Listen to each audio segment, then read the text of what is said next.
जय हिंद साथियों। कैसे हैं आप लोग?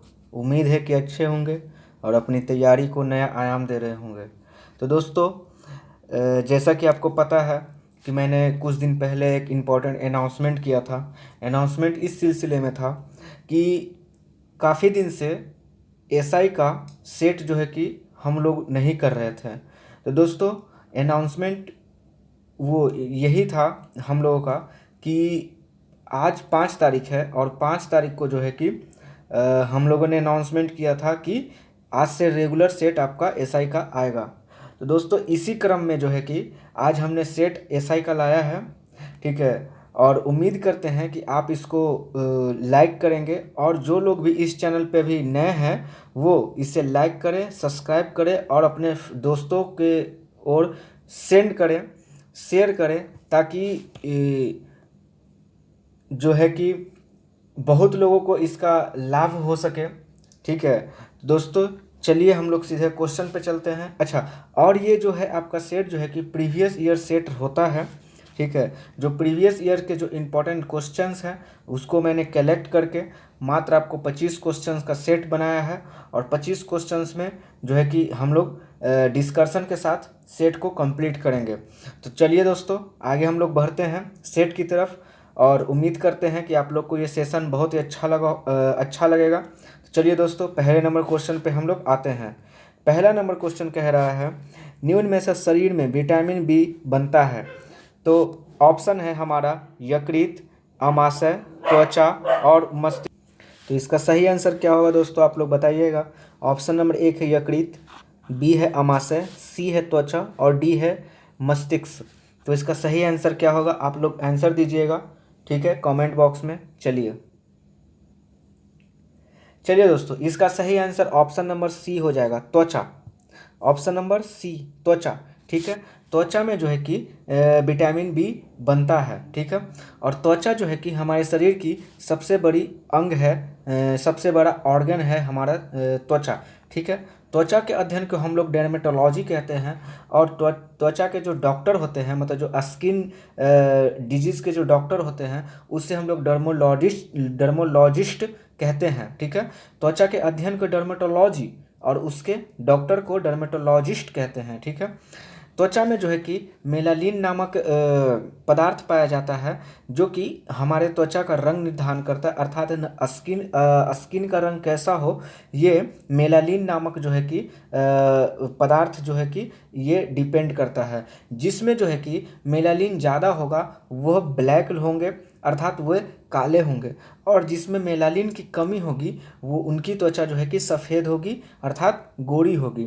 तो आप लोगों ने देखा होगा, अफ्रीका के जितने भी लोग हैं वो अधिकतर ब्लैक होते हैं, अर्थात काले होते हैं। तो उनमें जो है मेलानिन की जो है कि क्या बोलते हैं, मेलानिन मेलानिन जो तैलीय पदार्थ है उसमें ज़्यादा पाया जाता है। ठीक है। और एक जो है कि मेलानिन की कमी से ये भी होता है कि जिसमें मेलानिन की कमी होती है उसमें तो सफ़ेद होते ही हैं, और उनको स्किन कैंसर का ज़्यादा खतरा होता है मेलानिन की कमी से। तो चलिए दोस्तों, हम लोग अब दूसरे नंबर क्वेश्चन पे आते हैं। दूसरा नंबर क्वेश्चन कह रहा है कि मानव शरीर में पेशियों को हड्डी से जोड़ने वाली संरचना को क्या कहा जाता है। तो आपका ऑप्शन है टेंडम, लिगामेंट, कार्टिलेज और फिर सिलेक्सोर। तो दोस्तों, इसका सही आंसर आप लोग बताइएगा। चलिए दोस्तों, इसका सही आंसर हमारा हो जाएगा टेंडम। टेंडम जो है कि पेशियों अर्थात मसल को बोन से जोड़े रखता है। टेंडम जो है क्या करता है, मसल को जो है कि बोन से जोड़े, हमारा जो मसल है वो बोन में किसके कारण जुड़ा हुआ है, तो टेंडम के कारण जुड़ा हुआ है। ठीक है। लिगामेंट जो है कि बोन टू बोन को कनेक्ट करता है। लिगामेंट जो है कि हड्डी को हड्डी से जोड़ता है, और टेंडन जो है कि पेशियों को अर्थात मसल्स को बोन से जोड़ता है। तो चलिए, इतना तक आपको समझ में आया होगा। चलिए अब हम लोग तीसरे नंबर क्वेश्चन पे चलते हैं। तीसरा नंबर क्वेश्चन कह रहा है, निम्न में से कौन सा नियम जो है रॉकेट प्रणोदन से संबंधित है। रॉकेट प्रणोदन से संबंधित है। तो हमारा पहला ऑप्शन है न्यूटन का प्रथम नियम, न्यूटन का दूसरा नियम, न्यूटन का तीसरा नियम, या फिर कोई नहीं। तो इसका सही आंसर क्या होगा, आप लोग दीजिएगा आंसर। चलिए दोस्तों, आपने सही बताया है। ऑप्शन नंबर इसका हो जाएगा सी। ऑप्शन नंबर सी है कि न्यूटन का तीसरा नियम। न्यूटन का तीसरा नियम जो है कि ये रॉकेट प्रणोदन से संबंधित है। न्यूटन का तीसरा नियम क्या कहता है। न्यूटन का तीसरा नियम हम लोग को जो है कि गति के बारे में जो है कि बताता है, संवेग संरक्षण के बारे में बताता है। ठीक है, कि इसमें जो है कि क्रिया के प्रति विपरीत क्रिया होगी। मतलब अगर कोई चीज़ को हम आगे फेंकेंगे तो जो है कि रिटर्न वो उसमें से निकलेगा। जैसे रॉकेट ऊपर की ओर कैसे जाता है, उस रॉकेट में बहुत ही मतलब क्या बोल सकते हैं उसे, बहुत ही पावरफुल जो होता है कि इंजन लगा होता है, और उस इंजन से जो है कि प्रेशर बनाता है और रॉकेट में जो है गैस नीचे की तरफ छोड़ता है और हमारा रॉकेट ऊपर की ओर जाता है। तो यही हो गया हमारा न्यूटन का तीसरा नियम, मतलब क्रिया के प्रति विपरीत क्रिया। चलिए दोस्तों, तो चौथा नंबर ये आपको समझ में आया होगा। ठीक है, चलिए अब हम लोग चौथा नंबर क्वेश्चंस देखते हैं। चौथा नंबर क्वेश्चंस में क्या है कि आकाश में उड़ते पक्षी में होता है, क्या होता है भाई, तो गतिज ऊर्जा होता है, स्थितिज ऊर्जा होता है। ना तो गतिज ऊर्जा ना ही स्थितिज ऊर्जा, और गतिज ऊर्जा और स्थितिज ऊर्जा दोनों होता है। तो इसका सही आंसर क्या हो जाएगा, आप लोग बताइएगा। चलिए दोस्तों, इसका सही आंसर हमारा ऑप्शन नंबर डी हो जाएगा। क्या हो जाएगा, ऑप्शन नंबर डी, कि आकाश में उड़ते पक्षी में जो है कि गतिज ऊर्जा भी होता है और स्थितिज ऊर्जा भी होता है। ठीक है, गतिज ऊर्जा भी और स्थितिज ऊर्जा दोनों इसमें पाए जाते हैं। इसको समझने के लिए आप कभी देखे होंगे कि चील हो या कौवा हो या फिर कोई भी जो उड़ने वाला जो पक्षी है, उसको आप देखे होंगे कि वो पंख से गति को करता है, और स्थितिज ऊर्जा तब होता है जब अपने पंख को स्थिर करके और आराम से वो मूव करता है। ठीक है, तो उसमें स्थितिज ऊर्जा, इसीलिए हम कह सकते हैं कि आकाश में जो उड़ रहे पक्षी है उसमें गतिज ऊर्जा और स्थितिज ऊर्जा दोनों पाया जाता है। ठीक है, चलिए पांचवा नंबर क्वेश्चन क्या कह रहा है, ब्लीचिंग पाउडर का रासायनिक सूत्र क्या है। तो ब्लीचिंग पाउडर का रासायनिक सूत्र क्या होगा, ये आप लोग कमेंट बॉक्स में आंसर दीजिएगा।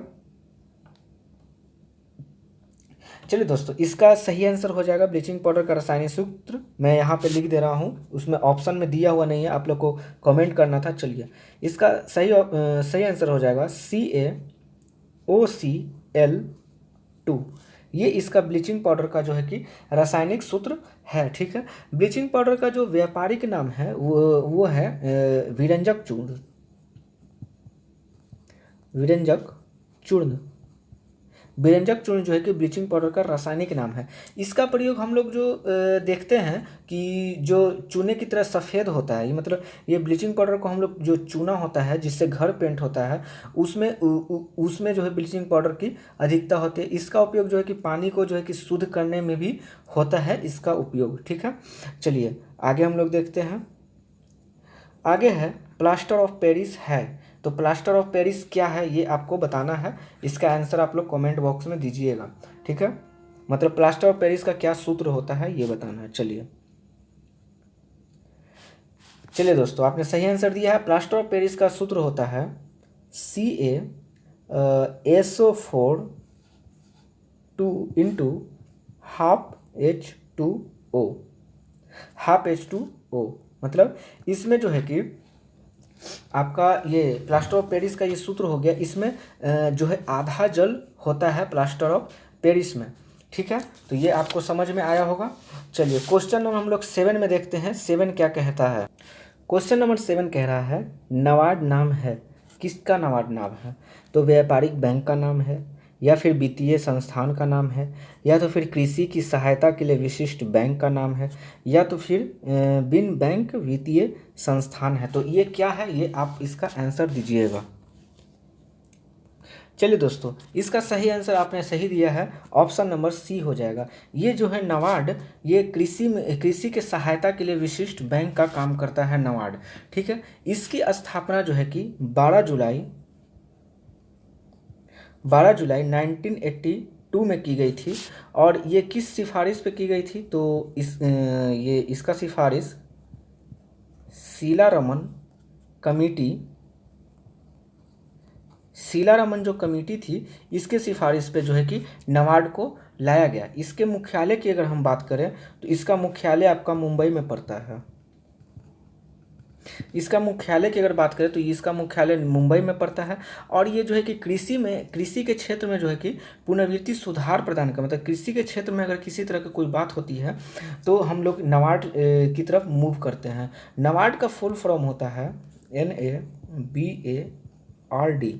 नाबार्ड का फुल फॉर्म होता है दोस्तों national bank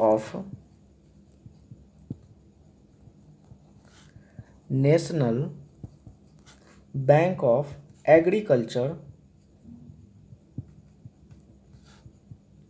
agriculture and rural development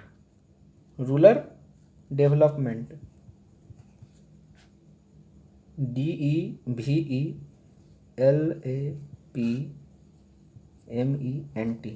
development. इसका फुल फॉर्म क्या होता है national bank of agriculture rural development.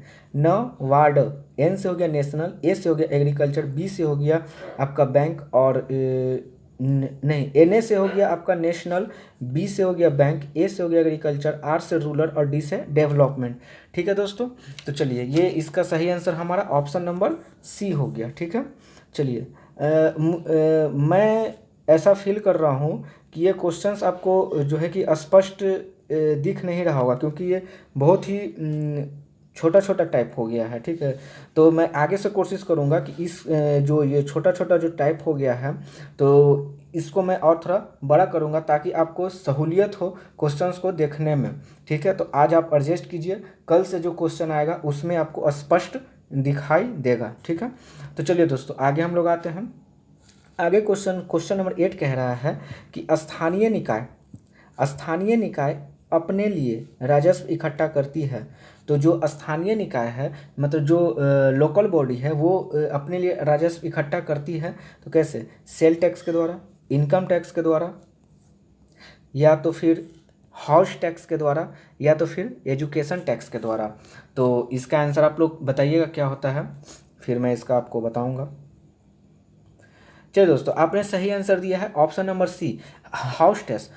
जो स्थानीय निकाय जो लोकल बॉडी होते हैं वो हाउस टैक्स से जो है कि अपना टैक्स वसूलते हैं। ठीक है, इसको स्थानीय निकाय को हम शहरी स्थानीय शासन से समझ सकते हैं। ठीक है, ये जो है कि 74वां संविधान संशोधन 1992 के द्वारा इसे लाया गया था।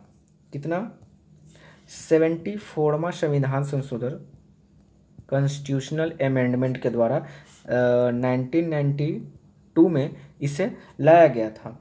ठीक है, इसमें 3 मंत्रालयों से जो संबंधित चर्चा होती है जैसे शहरी विकास मंत्रालय, रक्षा मंत्रालय और गृह मंत्रालय। तो इसका जो टोटल टैक्स का जो कलेक्शन है वो हम लोग हाउस टैक्स से जो इसका टैक्स आता है वो हाउस टैक्स से आता है स्थानीय निकाय का। चलिए ठीक है, आई होप आपको ये समझ में आया होगा। चलिए अब हम लोग क्वेश्चन नंबर 9 की बात कर लेते हैं कि 9 में क्या कह रहा है। क्वेश्चन नंबर 9 में है दोस्तों, वल्लभ भाई पटेल को सरदार की उपाधि किस आंदोलन में दी गई। तो जो वल्लभ भाई पटेल थे उनको जो है कि सरदार की उपाधि किस आंदोलन में दी गई, ये हमसे क्वेश्चन पूछा है। इसका ऑप्शन नंबर है 1 खेड़ा आंदोलन, नील आंदोलन, बारदोली आंदोलन या फिर मोपला विद्रोह। तो कौन से आंदोलन में जो है कि इसमें वल्लभ भाई पटेल को सरदार की उपाधि दी गई। तो इसके साथ साथ ही हम समझें कि सरदार की उपाधि इनको जो है कि किसने दिया। ठीक है, तो चलिए इसका सही आंसर आप लोग बताइएगा। यस दोस्तों, आपने बिल्कुल सही आंसर बताया है। इसका सही आंसर हो जाएगा option number C। Option number क्या हो जाएगा, C, बारदोली सत्याग्रह। बारदोली सत्याग्रह के दौरान जो है कि सरदार वल्लभ भाई पटेल को जो है कि सरदार की उपाधि दी गई थी। ठीक है, तो ये बारदोली सत्याग्रह कब हुआ था ये हम थोड़ा सा इसके बारे में जान लेते हैं।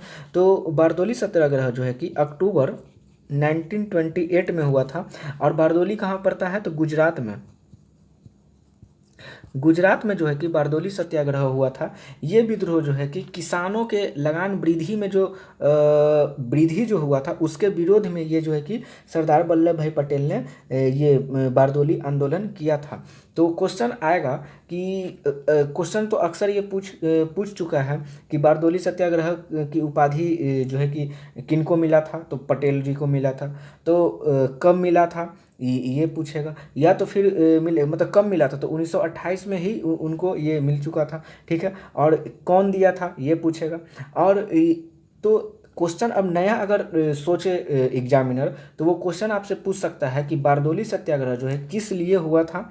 तो सीधा सा हमारा आंसर होगा किसान की जो लगान वृद्धि हुई थी उसके विरोध में जो है कि बारदोली सत्याग्रह किया गया था, ठीक है। और इसका नेतृत्व तो सरदार वल्लभ भाई पटेल कर रहे थे, जैसा कि आपको पता है, ठीक है। क्योंकि क्वेश्चन में स्पष्ट बोला गया है कि उपाधि, तो उपाधि किसको मिलता है भाई, जो कोई उसका नेतृत्व कर रहा हो तो, ठीक है।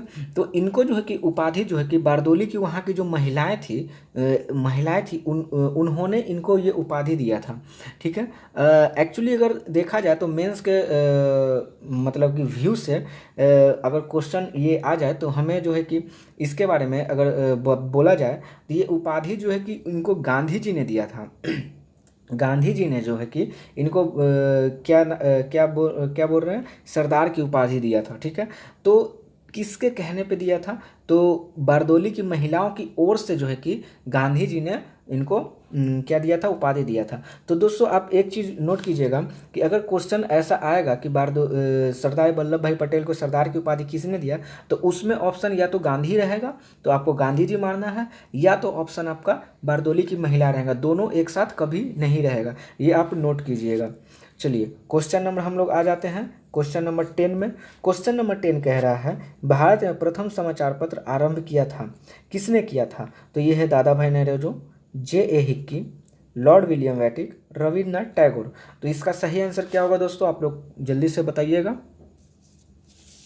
चलिए दोस्तों, इसका सही आंसर आपका हो जाएगा option number B. Option number B जो है कि J.A. हिक्की है, ठीक है। इनका पूरा नाम होता है, जे हिक्की का पूरा नाम होता है जेम्स ऑक्स्टम हिक्की, ठीक है। मैं यहाँ पे लिख देता हूँ, जेम्स ऑस्टम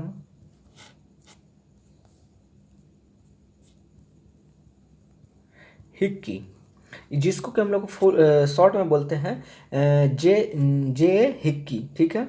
जिनको कि शॉर्ट फॉर्म में क्या बोलते हैं, जे हिक्की, ठीक है। तो इन्होंने जो है कि सबसे पहले समाचार पत्र निकाला था जिसका नाम था बंगाल गजट। और ये कहाँ से प्रकाशित हुआ था, तो ये कलकत्ता से प्रकाशित हुआ था 1780 में, 1980 में, ठीक है। क्वेश्चन आएगा कि जो है कि बंगाल गजट के नाम से जो है कि पहला समाचार पत्र किसने निकाला, तो जे हिक्की। क्वेश्चन आएगा कि जे हिक्की ने प्रथम जो है कि भारत में प्रथम समाचार पत्र कब लॉन्च किया, तो 1718। क्वेश्चन आएगा कि कहाँ से किया गया, तो कोलकाता से। इतना आप लोग को समझ में आया। चलिए क्वेश्चन नंबर 11 देखते हैं। क्वेश्चन नंबर 11 क्या कह रहा है, क्वेश्चन नंबर 11 आपका कह रहा है कि सुलह ए कुल की नीति किसने अपनाया था, जहांगीर, हुमायूं, बाबर और अकबर। इसका सही आंसर क्या होगा दोस्तों, आप लोग जल्दी से बताइएगा। चलिए दोस्तों, इसका सही आंसर हमें अब मिल चुका है। इसका सही आंसर आपने सही बताया, इसका सही आंसर हो जाएगा ए, अकबर। अकबर ने जो है कि सुलह ए कुल की नीति अपनाई थी। अब ये सुलह ए कुल का क्या अर्थ होता है, तो सुलह ए कुल का अर्थ ये होता है कि सभी के साथ शांतिपूर्व व्यवहार करने का सिद्धांत। मतलब जितने भी लोग हैं मतलब जो अकबर के जो है कि प्रजा में जितने भी लोग हैं, मंत्रीगण हैं, तो उनके साथ जो है कि शांतिपूर्वक व्यवहार करने का मतलब अकबर जो है कि शांतिपूर्व व्यवहार करने के लिए जाना जाता था, इसीलिए उन्होंने सुलह ए कुल की नीति को अपनाया था, ठीक है। और इसने जो है कि अकबर ने सभी धर्मों को एक समान मानता था, सभी धर्मों को एक समान मानता था, इसीलिए उसने दीन ए इलाही नामक एक नया पंथ जो है कि प्रकाशित किया, ठीक है। और ये जो है कि सुलह ए नीति के बारे में जो है कि मतलब सुलह ए कुल के बारे में जो है कि ये राजनीतिक भी था और धार्मिक भी था। मतलब अगर ये सुलह ए नीति के बारे में एग्जैक्ट बोला जाए तो सीधी सी बात में हम ये कह सकते हैं कि सुलह ए नीति जो है कि ये शांतिपूर्वक व्यवहार करने का सिद्धांत था, जिसमें जो है कि शांति कब होगा, जब आपका जो है कि धर्म से कोई मतलब कि बात नहीं होगा, किसी भी धर्म में कोई मतभेद नहीं होगा, किसी प्रकार का कोई राजनीतिक हस्तक्षेप नहीं होगा, किसी के संस्कृति को आप नहीं कुछ मतलब किसी भी संस्कृति को आप मतलब क्या उसको बोल सकते हैं कि हस्तक्षेप उसके संस्कृति में ना करे, उसके कल्चर में ना करे, तब ना कहीं भी जो है कि शांतिपूर्वक व्यवहार होगा। तो अकबर ये सब सारी चीज़ें करता था, ठीक है। और इसने सुलह ए कुल की नीति जो है अपनाया था, ठीक है, और सभी पे लागू भी किया था। चलिए क्वेश्चन नंबर 12 क्या कह रहा है। हेनसांग ने थोड़ा मैं इसे और जूम कर देता हूँ ताकि आपको अच्छे से दिख सके। चलिए दोस्तों, हेनसांग ने किसके शासनकाल में भारत की यात्रा की थी। कनिष्क, हर्षवर्धन, चंद्रगुप्त मौर्य और स्कंदगुप्त। इसका सही आंसर क्या होगा आप लोग कमेंट बॉक्स में आंसर करके बताइए, तो मैं आपको आंसर बता रहा हूँ। चलिए दोस्तों, आपने सही आंसर दिया है। इसका सही आंसर हो जाएगा option number B, Harshvardhan. Harshvardhan के शासनकाल में जो है कि हेनसांग जो है कि भारत आया था, ठीक है। अब ये हेनसांग है कौन, तो ये हेनसांग जो है कि चीनी यात्री था, जिसको कि यात्रियों का राजकुमार भी कहा जाता है, नीति का पंडित भी कहा जाता है। और वर्तमान में शाक्य मुनि से इसकी तुलना की जाती है और इसे शाक्य मुनि भी कहा जाता है, ठीक है। ये जो हेनसांग जो है कि नालंदा में पढ़ने के लिए आया और यहाँ से जो है कि बौद्ध ग्रंथ का जो है कि संग्रह करके ये अपने साथ चीन लेकर वापस भारत से चला गया। तो ये आया था हर्षवर्धन के शासन काल में, ठीक है। और ये क्या बोलते हैं कि ये हर्षवर्धन के जो है कि हाँ तो ठीक है, हर्षवर्धन के शासनकाल में आया था, ठीक है। आप इसको ऐसे याद रख सकते हैं कि एक आया था हेनसांग और एक आया था फाहियान। तो फाहियान जो है कि चंद्रगुप्त प्रथम के शासनकाल में आया था और हेनसांग हर्षवर्धन के शासनकाल में आया था। तो आप इसको ऐसे याद कर सकते हैं, ह से हेनसांग और ह से हर्षवर्धन, ठीक है। तो ये दो, क्योंकि ये अक्सर एग्जाम में कन्फ्यूजन हो ही जाता है कि हेनसांग किसके शासनकाल में आया था और फाहियान किसके शासनकाल में आया था, और अक्सर बच्चे गलती करते ही हैं। तो मैं आपको बता रहा हूँ कि आप इस कॉन्सेप्ट को याद रखें, ह से हेनसांग और ह से हर्षवर्धन। तो आपके दिमाग में ह से जब आएगा तो आप ऑप्शन में खोज लीजिएगा, और जो ह से नहीं होगा तो वो अगला होगा, यानी कि आपका फाहियान मैं बताया, तो फाहियान फ से है और फिर च से, ठीक है। तो ऐसे आप रिलेट कर सकते हैं कि हेनसांग नहीं है और हर्षवर्धन नहीं है, तो यानी फाहियान चंद्रगुप्त प्रथम के शासनकाल में आया होगा।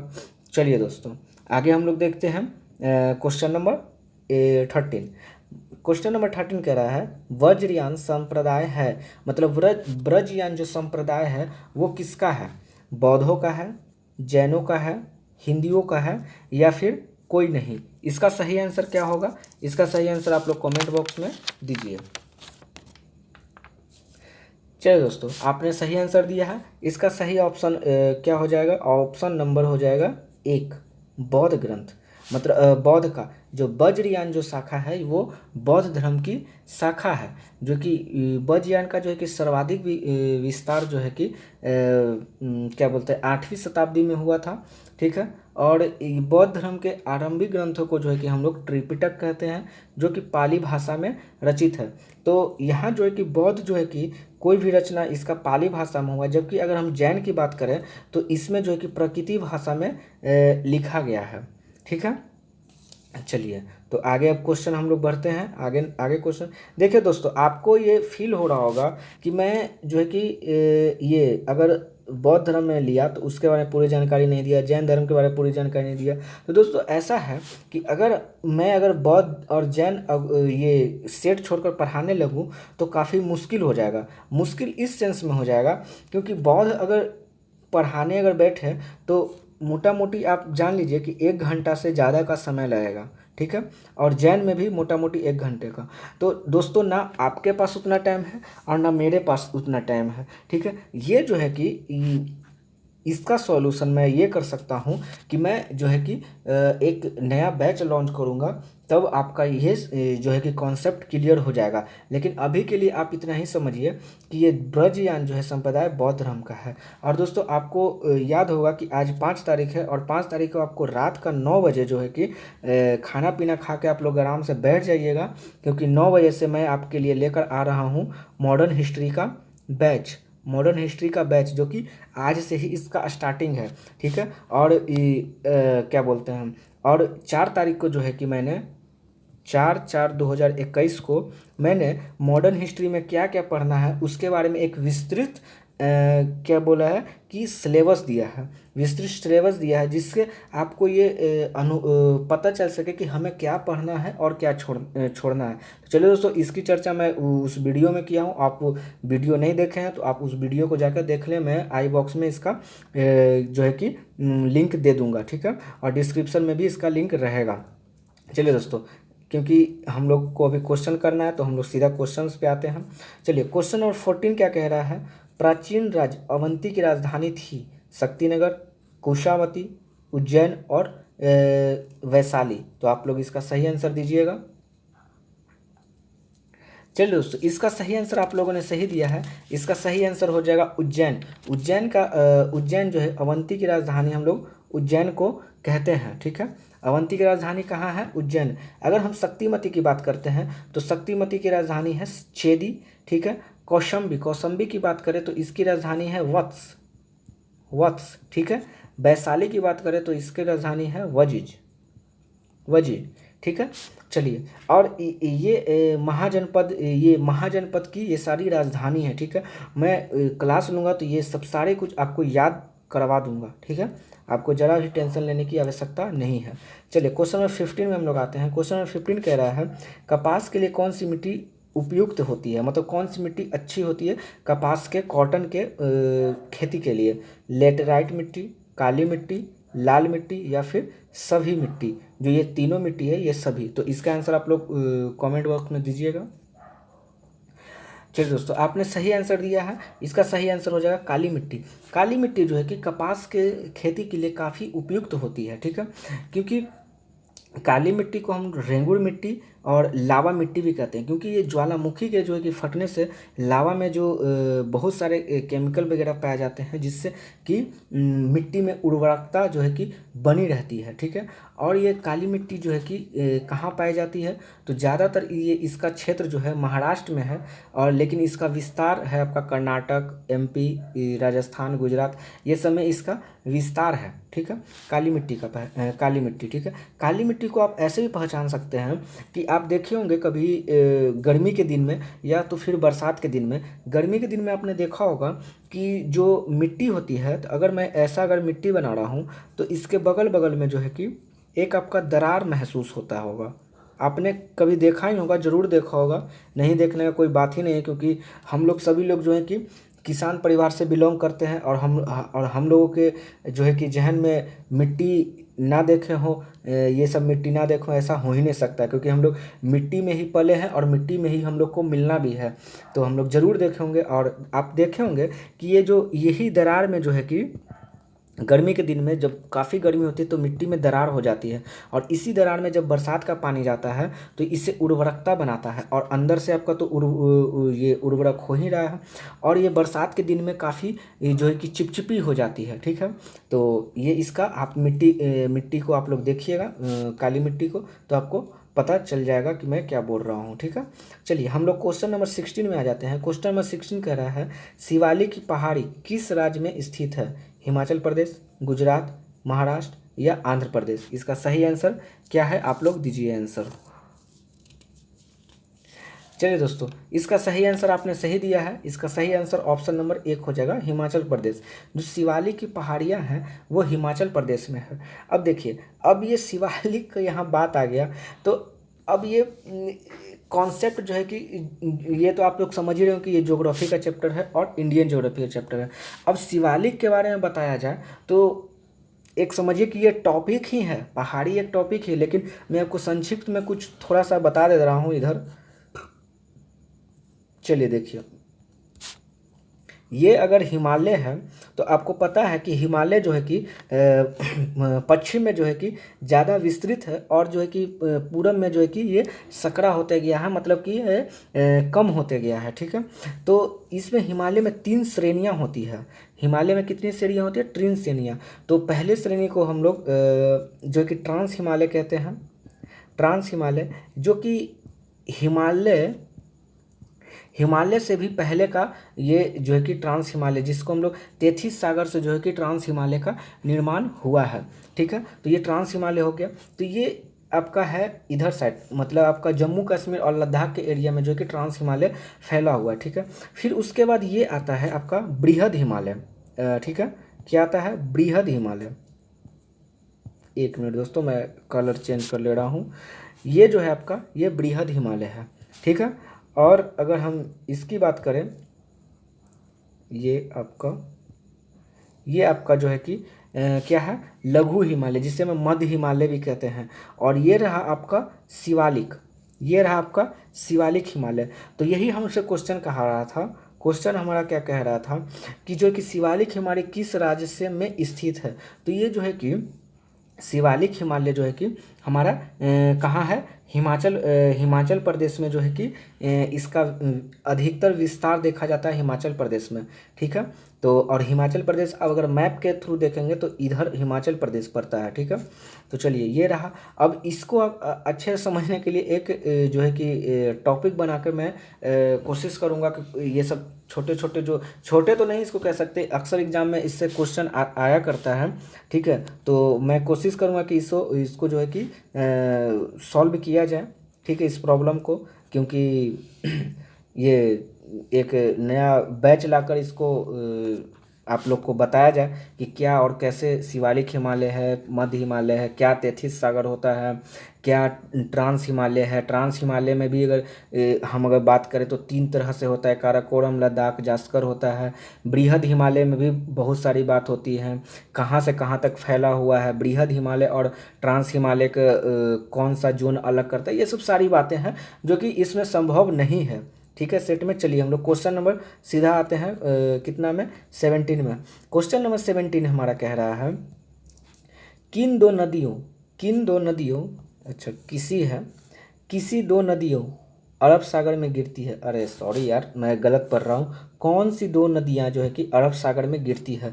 तो आप दोस्तों आपको पता हो कि अरब सागर किधर होता है। अरब सागर जो है कि भारत के पूर्वी तट में है। और अगर हम हिंद महासागर की बात करें तो भारत के, मतलब बंगाल की खाड़ी की बात करें तो भारत के पूरब में है, ठीक है। तो चलिए क्वेश्चन हमारा पूछा है कि अरब सागर में कौन सी नदी गिरती है। तो ऑप्शन है हमारा गंगा, यमुना, सरस्वती महानदी, सतलज, ब्यास और नर्मदा और तापी। चलिए इसका सही आंसर आप लोग बताइएगा। चलिए दोस्तों, इसका सही आंसर आपने सही बताया है, ऑप्शन नंबर डी, नर्मदा और तापी। नर्मदा और तापी दो ऐसी नदियां हैं जो कि अरब सागर में गिरती है। मैं फिर से बोल रहा हूँ, नर्मदा और तापी दो ऐसी नदियां हैं जो अरब सागर में गिरती है। लेकिन ये जरूरी नहीं कि यही केवल दो नदियाँ, और भी नदियाँ हैं जो अरब सागर में गिरती है। लेकिन जो है कि ज़्यादा महत्वपूर्ण कौन सी है, नर्मदा और तापी, ठीक है। अगर हम नर्मदा की बात करें और तो ये कहाँ से निकलती है, तो ये जो है कि नर्मदा जो है कि मैकाल पर्वत के अमरकोटक चोटी से जो है कि नर्मदा निकलती है, ठीक है।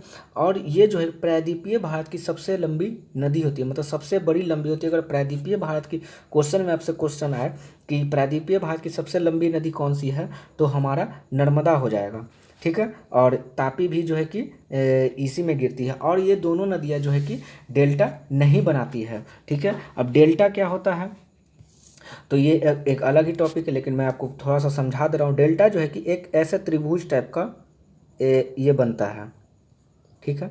होता ये है कि जब इधर से नदियाँ आती हैं तो देखिए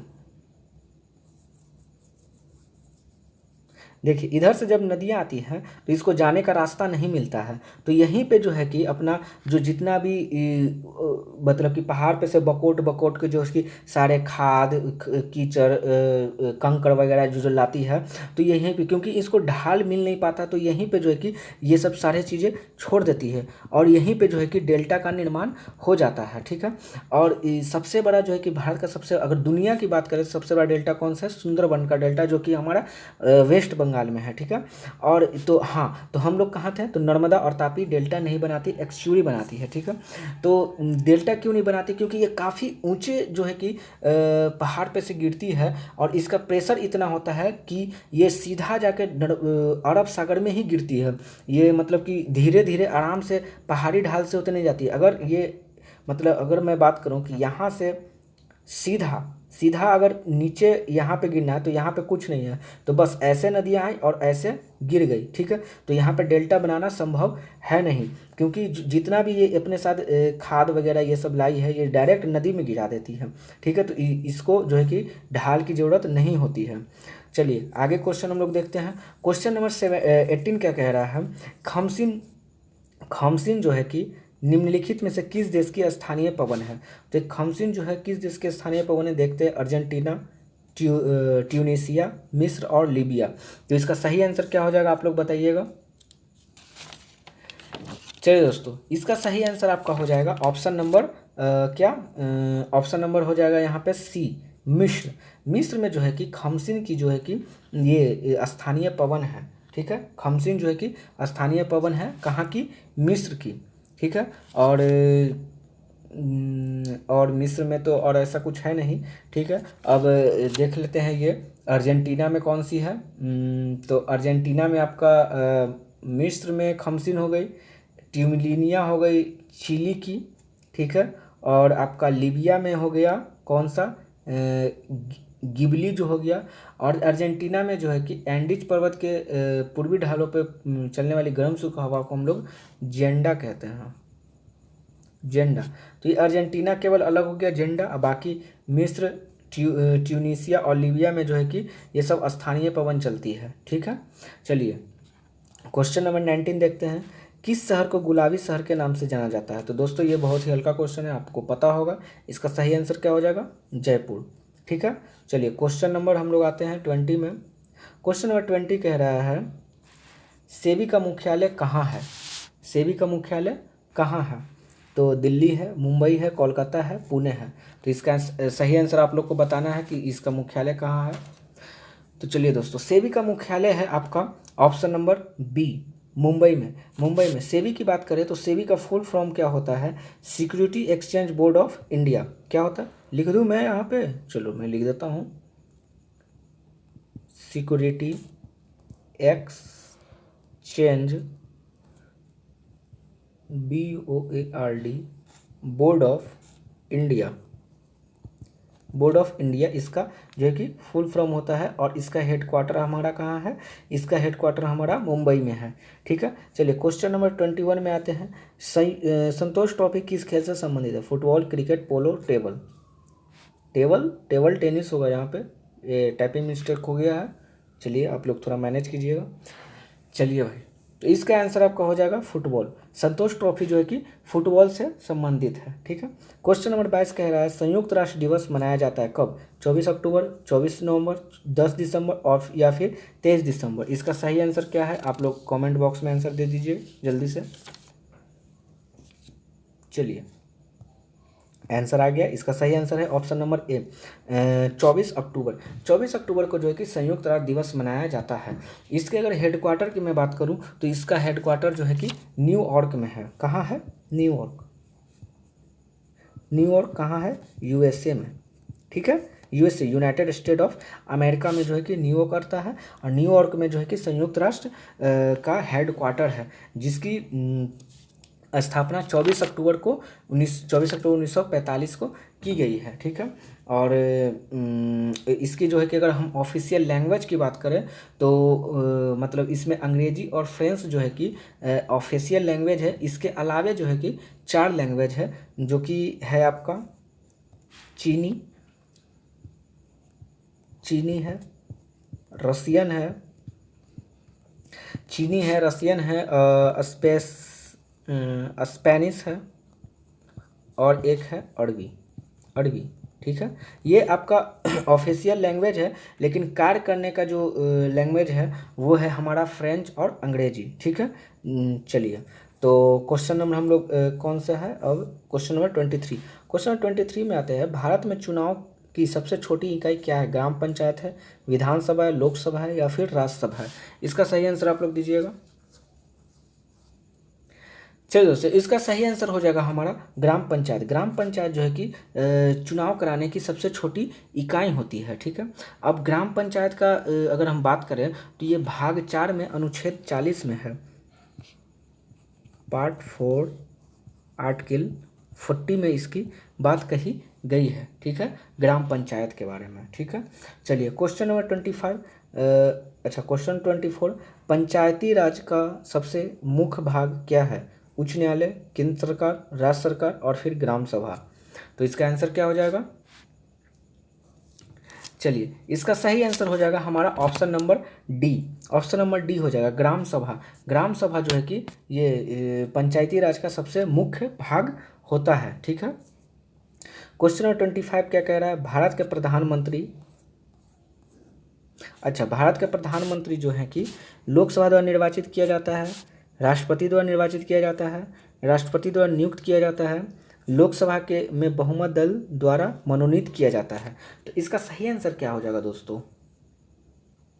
चलिए इसका सही आंसर हो जाएगा हमारा ऑप्शन नंबर डी, लोकसभा में बहुमत दल के द्वारा मनोनीत किया जाता है। अब देखिए आपके मन में ये प्रश्न आ रहा होगा कि इसे तो राष्ट्रपति जो है कि नियुक्त नहीं करते हैं, इसे निर्वाचित करते हैं, अपॉइंट करते हैं। अच्छा नियुक्त करते हैं ना, नियुक्त करते हैं, अपॉइंट करते हैं, ये निर्वाचित नहीं नियुक्त करते हैं। तो इसका सही आंसर तो ये होना चाहिए था। लेकिन दोस्तों उससे भी इम्पोर्टेंट है कि नियुक्त कब करेंगे? जब उनके पास बहुमत होगा तब ना उनको नियुक्त किया जाएगा, है ना। तो हमारा यहाँ पे मोस्ट प्रोबेबल आंसर ये हो जाएगा डी ऑप्शन, कि लोकसभा में बहुमत दल द्वारा मनोनीत किया जाता है। इनको जो है कि मनोनीत किया जाता है बहुमत दल द्वारा, जिनके पास बहुमत होगा उसकी सरकार बनेगी। और सरकार कब बनेगी? जब कोई नेता जो है कि चुनाएगा, नेता जो है कि चुनाएगा तब ना सरकार बनेगा। और इसके बाद तब राष्ट्रपति इनको जो है कि नॉमिनेट करेंगे, ठीक है, मतलब नियुक्त करेंगे, ठीक है, इसके बाद का। तो हमारा हमारा आंसर यहाँ पे हो जाएगा ऑप्शन नंबर डी। तो दोस्तों आई होप कि आपको ये सेशन अच्छा लगा होगा। हम लोगों ने 25 क्वेश्चन जो है कि कर लिया है और आपको ये सेशन अच्छा लगा होगा। अगर सेशन आपको अच्छा लगा है लाइक, सब्सक्राइब, कमेंट और इसको शेयर ज़रूर करें, ताकि ये वीडियो जो है कि अन्य लोगों के पास भी पहुँचे और उनको भी जैसे आपको लाभ हो रहा है वैसे उनको भी लाभ होगा। अब दोस्तों प्रश्न ये आता है कि हम शेयर क्यों करें, मेरा तो काम हो गया। तो दोस्तों ऐसा नहीं है, आप शेयर नहीं करेंगे किसी अपने फ्रेंड को तो ऐसा नहीं है कि वो आपके भरोसे बैठा है या फिर कुछ कर रहा है, कुछ नहीं कर रहा है, ठीक है, वो भी कहीं ना कहीं पढ़ रहा है। तो दोस्तों जैसा मेंटलिटी मत रखिए कि हम पढ़ लिए हैं तो हम किसी को बताएंगे नहीं, हम अपने आप चुपचाप पढ़ते रहेंगे, ऐसा नहीं होता है, ठीक है। आप इसको शेयर कीजिए, क्योंकि कहते हैं ना कि दूसरों के भला करोगे तो अपना भी भला खुद ब खुद हो जाएगा। तो इसलिए आप इसका चिंता ना करें, आप केवल इसको शेयर करें और इसको लाइक करें, कमेंट करें और सब्सक्राइब करें, ठीक है दोस्तों। तो आई होप कि ये आपको समझ में आया होगा। कल हम नेक्स्ट वीडियो में आपसे फिर मिलते हैं। तब तक के लिए आप लोग अपना ख्याल रखिएगा, अच्छे से पढ़िएगा और कोशिश करना है कि हमको इस बार का बिहार दरोगा जो वैकेंसी है जिसका एग्ज़ाम मुझे ऐसा लगता है कि मई के लास्ट में होना चाहिए, क्योंकि अभी आपका जो है कि जो पिछले दरोगा का जो है कि 2018 वाला 2019 का जो है कि अभी क्या चल रहा है, पीटी चल रहा है, ठीक है, अर्थात पीटी नहीं, फिजिकल टेस्ट चल रहा है, ठीक है, फिजिकल टेस्ट चल रहा है, ठीक है। तो इस बार का दरोगा के लिए हम लोगों के पास जो है कि ज़्यादा नहीं समय है, 1 महीना का समय है। तो इसी 1 महीना में साले के दरोगा को दम कवार देना है, ठीक है। सॉरी मैं वर्ड गलत बोल दिया, मैंने गाली का प्रयोग किया। तो दोस्तों आ जाता है इस सेंस में, क्योंकि इस बार छोड़ना नहीं, इस बार लेकर ही रहना है, ठीक है। तो चलिए दोस्तों इसी वाक्य के साथ मैं अपने शब्द को विराम देता हूं और उम्मीद करता हूं कि आप इसे ज़रूर शेयर करेंगे। चलिए दोस्तों, थैंक यू वेरी मच, जय हिंद।